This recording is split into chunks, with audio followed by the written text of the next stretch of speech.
ঘটনাটা ঘটল ইউসুফ আলাইসাল্লামের 11 ভাই শেষ দেখ। সেই ঘটনা আমাদের এই কোরআনে দেওয়ার উদ্দেশ্যটা কি? আজকে নভেম্বরের 22 তারিখ 2025 সালে এই মুহূর্তে আমি আছি যশোর জেলার নোয়াপাড়া। বর্তমান সমাজের মানুষ আমাদের তরিকতপন্থী মানুষদেরকে যারা আমরা চিস্তিয়া কাদরিয়া আছি, এরা যে আদম কাবাই আল্লাহকে সেজদা করি, আসলে আদম কাবাই আল্লাহকে সেজদা করাটাকে তারা শিরক বলছে। আর আমি বিবেচনা করে দেখলাম যারা যারা আদম কাবাই আল্লাহকে সেজদা করছে না, মূলত তারাই শিরক করছে। এই বিষয়টা কিভাবে, যে শিরক যে তারা করতেছে এই জিনিসটা কিন্তু তারা জানে না, অজ্ঞাত শিরক। যেমনটা ভাবে আল্লাহ পাকের আল্লাহ ছাড়া সেজদা হারাম, কিন্তু এখন আল্লাহ পাক যেখানে নির্দেশ করেছে, যে প্রক্রিয়ায় সেজদা করতে বলেছে, সেই জায়গায় সেই প্রক্রিয়ায় যদি সেজদা না করে অন্য কোথাও করা, আল্লাহ পাকের মতের বাইরে যে সেজদা করলে সেটা শিরক হয়ে যাচ্ছে না? দেখো ভালো করে, আমি খেয়াল করো যে আল্লাহ বলল যে রসুলের হাত আল্লাহর হাত, রসুলের পা আল্লাহর পা, রসুল চেহারায় আল্লাহর চেহারা, রসুল ভিতরে আল্লাহ স্বয়ং সক্রিয়। সূরা আনফালের 25 নম্বর আয়াত, যে ওয়াসজুদুলি আদামা, আদমের দিকে আদম কাবাই আল্লাহকে সেজদা করো, এইটাই হচ্ছে আল্লাহ পাকের সেজদার ঠিকানা।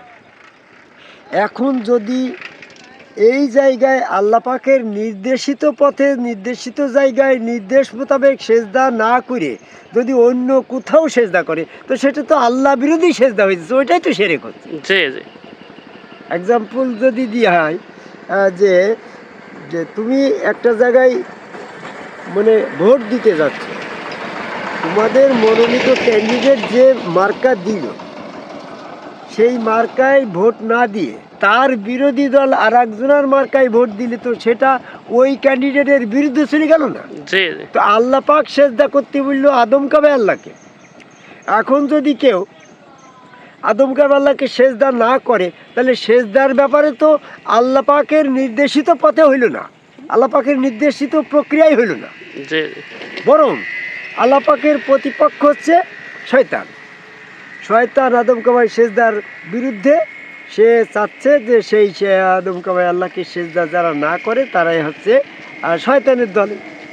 তুমি যখনই আল্লাহ পাকের প্রদর্শিত পথে, প্রদর্শিত মতে সেজদা না করছো, তাহলে তুমি আল্লাহ পাকের মতের বিরুদ্ধে ওই শয়তানের অনুসরণে চলে যাচ্ছ। শয়তান যে প্রক্রিয়ায় সেজদা করলে তুমিও সেই প্রক্রিয়ায় সেজদা করলে, তাহলে আদম কাবাই সেজদা না করে ইবলিস যেমন কাফের হয়ে গেল। কাফের মানে তো আল্লাহ পাকের বিরুদ্ধের দল। তুমি আদম কাবাই আল্লাহকে সেজদা না করার কারণে তুমি শয়তানের আল্লাহর সাথে শরিক করে ফেললে। শয়তানটা আল্লাহ পাকের সাথে, আল্লাহ পাকের প্রতিপক্ষ, তার দলে তুমি ভোট দিলে। তাহলে মূলত কাজটা উল্টে যাচ্ছে। আমাদেরকে বলছে আমরা যারা আল্লাহ পাকের প্রদর্শিত পথ, আল্লাহ পাকের নির্দেশ, আদম কাবাই আল্লাহকে সেজদা করো, কারণ আদমকে সেজদা করার ভিতরে রহস্য হচ্ছে আদম সুরতে আল্লাহ পাক প্রকাশ হবে। আদম আল্লাহর প্রতিনিধি, আদমের চেহারা আল্লাহর নিজ চেহারা, আদমের ভিতরে স্বয়ং আল্লাহ সক্রিয়। এই স্বয়ং সক্রিয় আল্লাহ পাকের চেহারা স্রোত বাইরে অন্য কোনো চেহারায় নিরাকারে বা অন্য কোনো জায়গায় সেজদা করি, তো আল্লাহর প্রদর্শিত মতে পথে বা ওই চেহারার বাইরে অন্য চেহারায় সেজদা পড়ে শিরক হয়ে যাচ্ছে।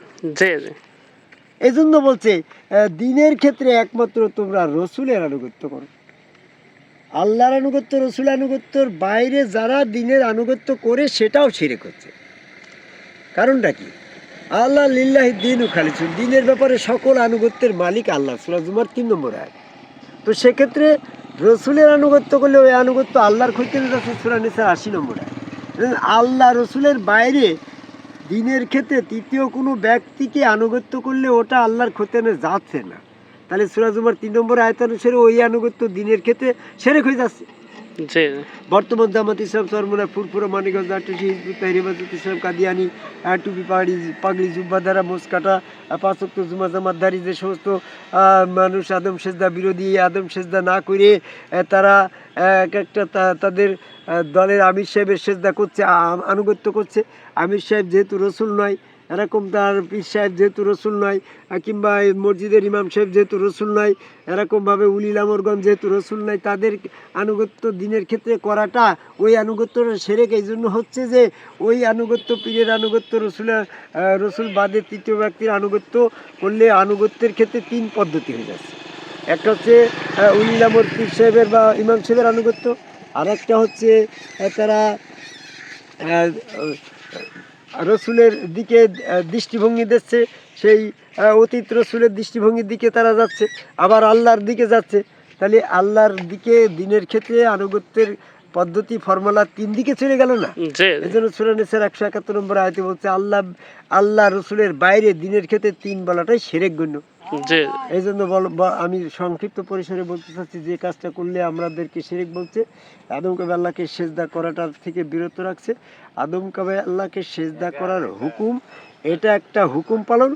আর এই হুকুম পালন করলে, হুকুম করার যে উদ্দেশ্য, এই উদ্দেশ্যটা হচ্ছে আদম সেজদার আয়াতগুলোর উদ্দেশ্য আছে। যে ব্যক্তি আদম কাবে আল্লাহকে সেজদার বিরোধিতা করছে, সে আল্লাহ পাকের আদম সেজদার আয়াতের উদ্দেশ্যকে ব্যর্থ করছে।